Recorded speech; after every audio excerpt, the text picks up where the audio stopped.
Tout à fait. Alors, une chose est sûre, en cette mi-journée, nous n'avons pas brassé du vent, je trouve, parce que nous avons été très productifs. Et Monsieur Mariani, dans l'oreillette, se moque un peu de ce jeu de mots, et il a bien raison. Alors, je vais recontextualiser, effectivement, notre parc éolien a déjà plus de 30 ans. Il arrive en fin de vie, déjà, et à partir de 2028, les éoliennes vieillissantes seront remplacées par des nouvelles. Alors, pour faire simple, elles seront plus grandes, plus hautes, plus visibles. On parle d'éoliennes qui mesureront 2 à 300 mètres. Rendez-vous compte. Si on devait avec les ailes, avec les ailes, effectivement. Ouais. La Tour Eiffel, un peu plus de 300 mètres, effectivement. Donc, si je devais m'autoriser la comparaison, on va avoir effectivement des éoliennes qui mesureront presque une taille de Tour Eiffel. Pas tout à fait, attention, ne me faites pas dire ce que je ne dis pas, mais quasiment. Alors, l'objectif, en fait, c'est de doubler la production d'énergie, parce que si elles sont plus grandes, il faut que ça serve à quelque chose. Le problème, c'est que ces éoliennes se heurtent à plusieurs obstacles en termes de communication aérienne. Vu le contexte géopolitique, Georges Fenech, Ophélie Roch, vous êtes toujours avec moi. Vu le contexte géopolitique, parce que l'armée utilise ce qu'on appelle des radars, des systèmes qui géolocalisent et qui localisent des objets comme des avions, des navires ou des missiles. N'est-ce pas un peu risqué tout de même, Georges Fenech, je m'adresse à vous, de se lancer dans ce grand chantier un peu pharaonique d'ici 2028 avec ces éoliennes grand format?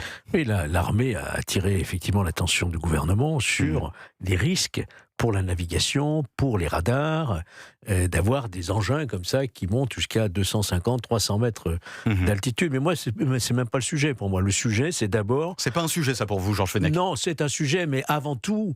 Est-ce qu'on a besoin d'éoliennes, qu'elles fassent 150 mètres, 200 mètres, 300 mètres? Est-ce qu'on va continuer, moi, vous voyez, je suis cash là-dessus, est-ce qu'on va continuer à massacrer nos paysages, même offshore, sur la mer, sur les rivages, c'est épouvantable. Ça préjudicie à la faune, ça préjudicie aux oiseaux, quand ça n'a pas de vent, ça fonctionne pas. Ouais. On est tous pour le mix énergétique, d'accord, mais voilà, point ça trop fait partie d'infos. du PPE, cette Là, histoire. ils arrivaient en fin de vie, il aurait fallu les oublier un petit peu. Non, au contraire, on va construire encore des engins encore plus monstrueux. Non, moi je suis tout à fait du côté de ceux qui luttent contre cette volonté. Alors, si je peux me permettre de me faire l'avocat du diable, Georges Fenech, et je m'adresse peut-être à Ophélie Roch. Ophélie Roch, les éoliennes, c'est une source de revenus pour les communes. Et pour les petites communes, parce que 80% du parc éolien, Ophélie Roch, Georges Fenech, est situé dans des communes de moins de 2000 habitants. Et lorsqu'on paye ces communes pour l'énergie que fournit ces éoliennes, eh bien ça rapporte de l'argent aux communes. On est dans un contexte depuis 15 ans maintenant de baisse des dotations, les petites communes souffrent.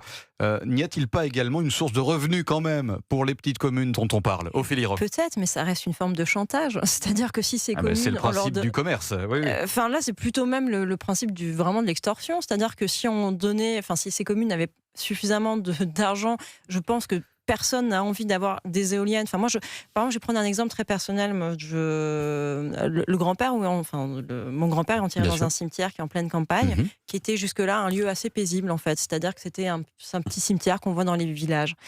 Et là, en fait, c'est vrai que pas très loin, ils ont fait 4-5 énormes éoliennes. Alors, c'est pas les méga grandes qui vont arriver, mais elles sont déjà bien laides. Et à chaque fois que je passe devant, je me dis, mais non seulement ça défigure le paysage, mais vous voyez, c'est en train, en fait, en plus, je trouve, de changer complètement le sens du terroir. C'est-à-dire qu'on a le sentiment d'avoir des espèces de trucs un peu à la Don Quirote, c'est-à-dire qu'on se dit, mais c'est qui, là, qui va prendre une lance et essayer de flinguer ces machins-là?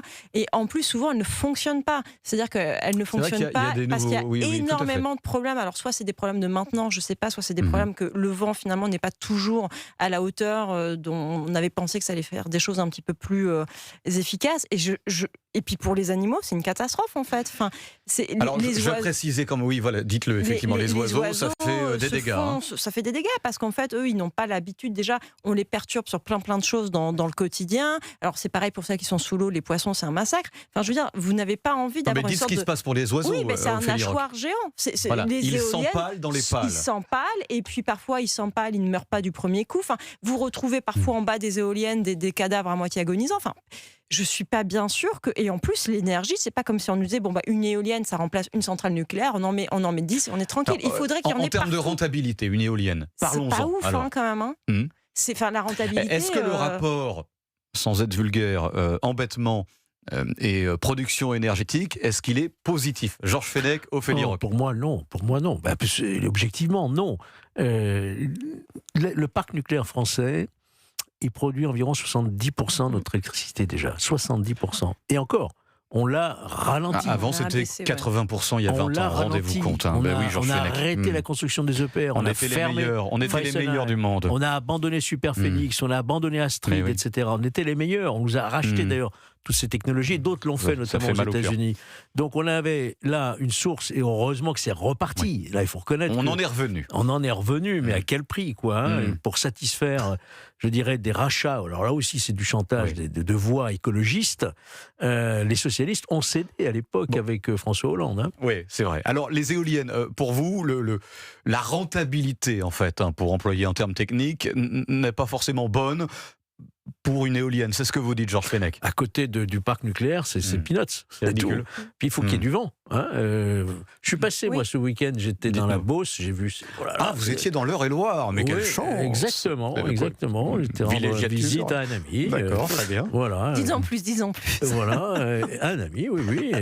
Et qui a voilà. Et donc, ce paysage, c'était magnifique. Non, mais attendez. Alors, la Beauce est magnifique, effectivement. La Beauce est magnifique. Mais alors, selon vous, ça défigure, en fait, un petit peu le paysage? Complètement. Non, mais, vous trouvez ça beau, vous voudriez avoir une éolienne sous votre fenêtre? Alors, c'est moi, un petit peu. Que les pales se décrochent. J'ai l'impression, en vous entendant Georges Fenech et Ophélie Roch, que c'est un petit peu aussi la politique du not in my garden. En fait, alors là, ce phénomène, c'est qu'on est un peu d'accord quand c'est les autres, mais pas d'accord quand c'est devant chez soi. Même pour les autres. Même pour les autres, Georges Fenech? Bien sûr. Il n'y a aucune raison. Ce que je veux pas pour moi, je veux pas qu'on le fasse pour les autres. On a des paysages qui sont magnifiques, la France est belle et tout. Pourquoi la saccager? C'est quand même notre patrimoine, je veux dire, le paysage que nous avons. Puis c'est sans doute, il y a aussi un deuxième problème, c'est-à-dire il y a le problème des composants pour les faire venir. Pour une fois, il faut les démanteler. Non, mais si ça dure 30 ans, là, le parc actuel, Ophélie Roch, a 30 ans. Je me fais l'avocat du diable encore une fois. Si c'est ok, d'accord, vous pouvez les faire venir avec effectivement un indice carbone qui est pas terrible, mais si c'est pour produire de l'électricité pendant 30 ans, est-ce grave qu'il y ait effectivement ce que vous décrivez? Visiblement oui, parce que c'est-à-dire qu'encore une fois, tous les composants viennent pas de France, ils viennent tous de Chine. Enfin, le souci, c'est que on avait en effet quelque chose qu'on savait faire et qui produisait. On aurait pu aller avec quasiment du 100% d'énergie sur le nucléaire. En fait, la vérité, elle est là. Donc, on peut toujours essayer de dire maintenant, on va trouver des alternatives, mais les alternatives ne sont pas vraiment. C'est pas parce qu'on essaie de faire quelque chose qui ne marche pas et qu'on essaie de le reproduire plusieurs fois que ça va marcher mieux. Vous pouvez mettre. Il faudrait, pour que ça devienne autonome, je crois qu'il faudrait une éolienne quasiment tous les 500 mètres. Enfin, on n'a pas envie d'avoir une éolienne tous les 500 mètres, c'est pas possible. Ces éoliennes, parce qu'on parle de ces éoliennes, de ce parc éolien en France qui sera, en tout cas à l'horizon 2028, on va commencer à le renouveler avec des éoliennes, je le rappelle, plus grandes et plus rentables. Alors, qui dit éolienne plus grande, dit aussi éoliennes qui feront plus de bruit et plus de vibrations. Et alors moi je ne vais pas vous raconter d'histoire, je n'habite pas à proximité d'une éolienne, je ne vais pas mentir aux auditeurs.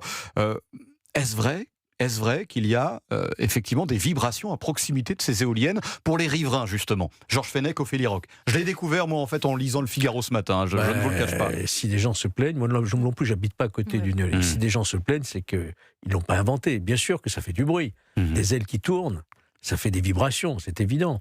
Mais au-delà de ça, de la nuisance sonore, c'est quand même la nuisance visuelle d'un paysage, quoi. C'est ça, surtout. Effectivement, Ophélie Roch. Ouais, non, puis je pense que certaines personnes aussi ont peur de voir le prix des maisons chuter, parce que même si la commune gagne de l'argent, votre maison, elle perd de sa valeur. Elle perd de sa valeur, parce que si vous aviez un superbe, un jardin qui donnait avec une vue un petit peu jolie sur la campagne, et puis tout d'un coup, vous avez un énorme machin comme ça, je pense que votre maison... et surtout Ophélie, on a quand même d'autres sources d'énergie. Mais alors justement, le mix énergétique, le photovoltaïque, la géothermie, vous savez que le mix énergétique impose en tout cas un certain équilibre et des certaines proportions entre les différentes sources d'énergie, justement. Le nucléaire, il y en a d'autres, effectivement. Il y en a d'autres, la géothermie, l'hydroélectrique, le solaire, le photovoltaïque. Là où les éoliennes sont les plus nombreuses, c'est dans la Somme. terme. Aller poser des panneaux solaires sur les toits de la Somme, je suis pas sûr que ce soit très rentable, Georges Fenech, non? Peut-être moins rentable que sur la Côte d'Azur. Oui. Malheureusement, surtout en ce moment, Oui. effectivement. Hein, voilà. Bon.